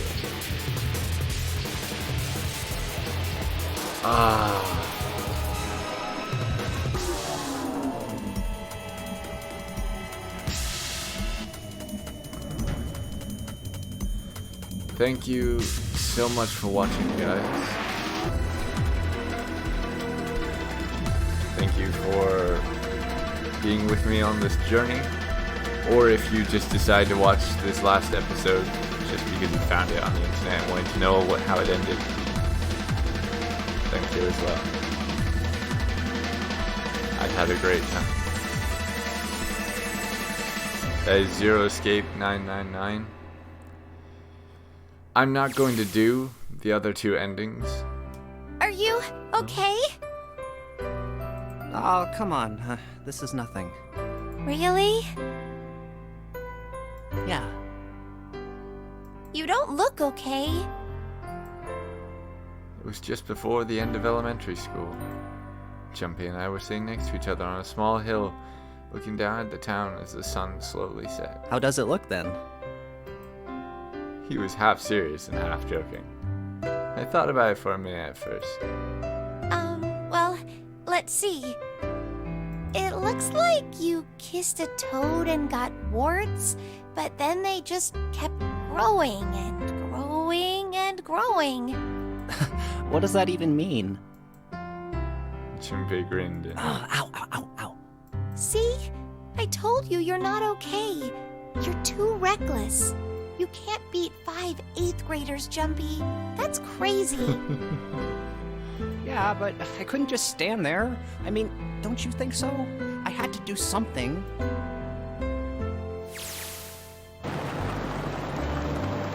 Look at the Nevada desert go past. For an SUV, this thing is a pretty smooth ride. Sure was nice of someone to leave it for us outside of the building, keysing the ignition and gas in the tank. Almost like it was a present, you know? Anyway, we jumped in. Now here we are, screaming across the desert. Lotus is over there in the passenger seat. Snake and Seven and I are all squeezed into the back seat here. Still can't believe we let her drive. Woohoo! This is so fun! This is so awesome! Driving is so great when there's nothing around, and there's no speed limit. Hey, Clover, watch those bumps, all right? This car jumps even a little, and I think I'm gonna get crushed to death. Hey, shut it. I can't help if I'm big, all right? Suck it up. Why don't you drive, Seven? I'm a cop. I ain't gonna break the law. He doesn't have an international license. Yeah, but you could have sat in the passenger seat. Oh, hell no. There's no way I'm giving this seat up. And Clover, there's no need to slow down. The car Santa and June are in should be somewhere down this road ahead of us. Yeah, I saw some fresh tire tracks going out. There's no doubt about it. Then we've got to hurry if we want to catch them, don't we? Sure thing. Oh shit! God damn it, she doesn't have to drive so fast. I didn't even think a car like this could go this fast. They're sure throwing up a lot of dust.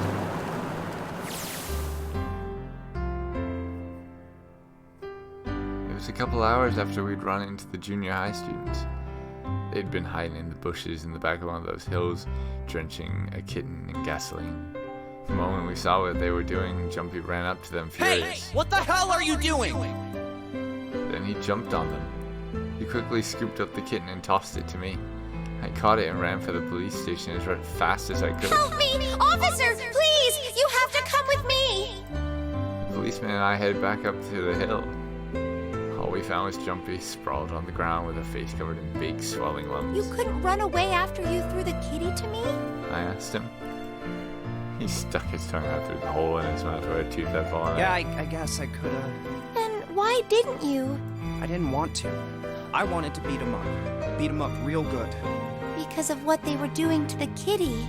Yeah, that too, but I think they were the ones behind those murders our first semester. Remember? Oh, you mean the bunnies. Yeah, the bunnies. Plucked some grass from the ground and tossed it to the wind. They asked me what elementary school I was from, so I told them. And then they said they'd do the same thing to you that they did to the rabbits. I couldn't forgive them for that, so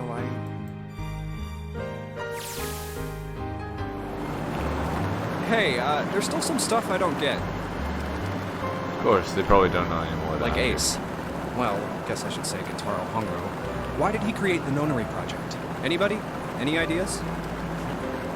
Why don't you ask him yourself? Well, yeah, I guess I could. He's still in the trunk, I assume?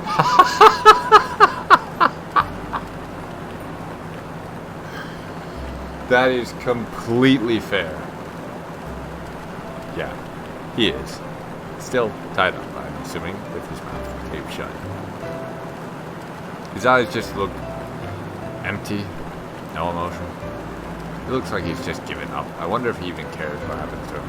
Hey, were you listening to us? Yeah, go ahead and try to pretend you weren't, you old bastard. Let's get that tape off. Come on, I know you were. Answer me. You could at least look at me when you talk, man. I only wanted to see the faces. Human faces.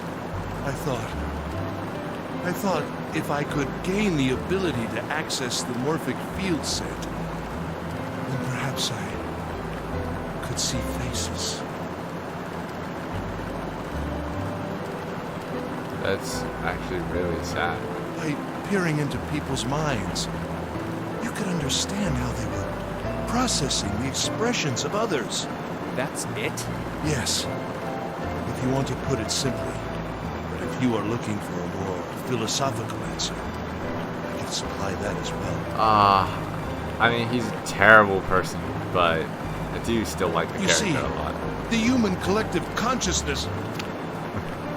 I think that's enough out of you, pal. Time for the tape to go back on. All right. So what's your second question? You said there were some things you didn't get, didn't you? Well, somebody's a little nosy. Well, my next question doesn't really have anything to do with it. This is for you, Seven. It's about the whole Alice thing. What's the deal with that? Well, see, 9 years ago, after I escaped from the Gigantic, I kept going after Hongo on my own. Catch up when I finally slipped up. During the course of my investigations, I learned a lot more about the Gigantic. I also found out about Bourdain and Alice. You're not really answering my question. Was there actually a girl who wouldn't melt at room temperature? Sounds like Hongo has something to say. Alright, fine. I'll let you talk, but you gotta behave. What? Alice doesn't exist. 9 years ago, I found Alice's coffin behind the library on the bottom deck. There was nothing in it but the root of a peculiar plant. My research determined that it was a member of the genus Madrigal, of the family Solanaceae, and was able to extract a particular alkaloid from it. I used that extract to create Sopo. Oh. Its creation was a tremendous boon to my firm, and we grew rapidly. Shit, this is gonna go on forever. Tape's going back on, Hongo. The rest of my questions can wait a bit. For now, I think I'll just enjoy the ride. Here, this is for you. What's this? This is a for you doll. His name is Junpei. Junpei pulled something out of his pocket and shoved out his arm towards me. His hand was a doll made of yarn, small enough to fit in his palm. Jumpy, are you sure it's, for you, doll? Huh? Yeah, the lady at the shop said so, that means it's for you, right? Are you sure it's not a voodoo doll?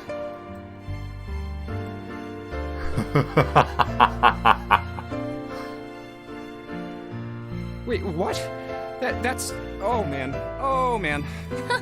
Well, it sure looks like a voodoo doll. I mean, you do know what a voodoo doll is used for, right? Yeah, I guess calling it Junpei isn't a very good idea then. Why are you giving me this anyway? It just seems really sudden. You know how after June, we aren't gonna get to see each other too much? I mean, we're gonna be in different schools, and... I just thought I'd, Oh, okay, well, how about we call it June, then? Okay. So, I wanted to give you this.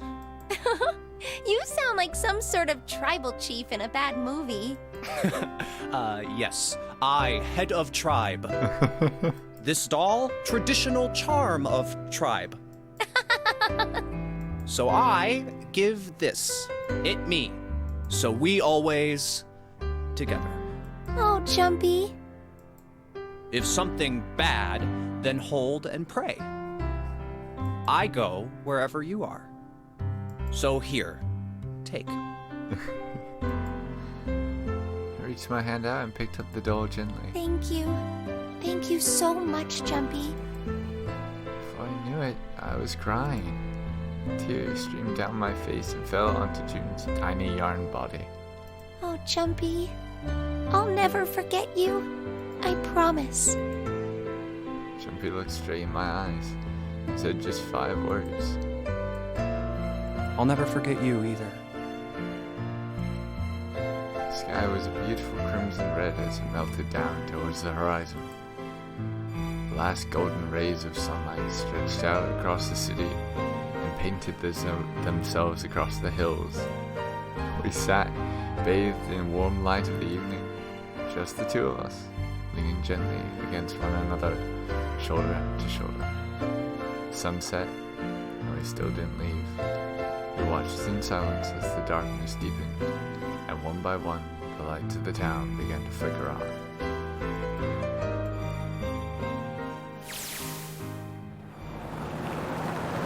There's still one thing I don't get.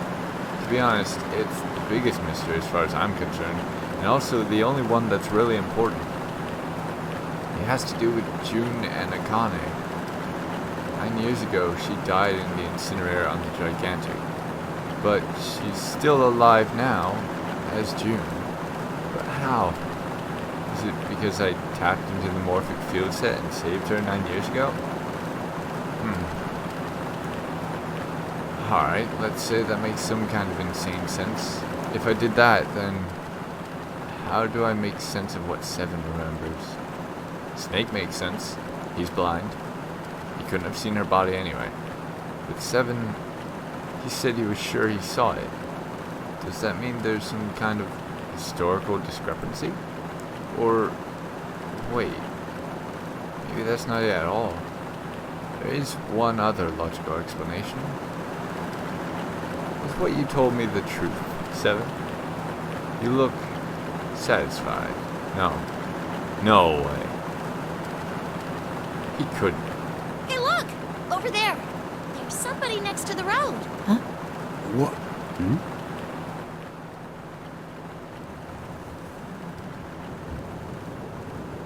Who's this?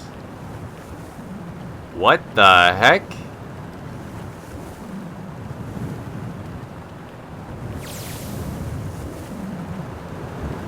The burning gaze of the Nevada sun pounded down.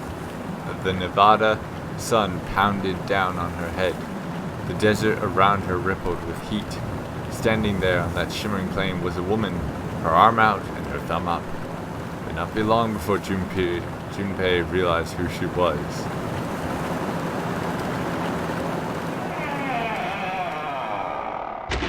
Okay, there, now it's over.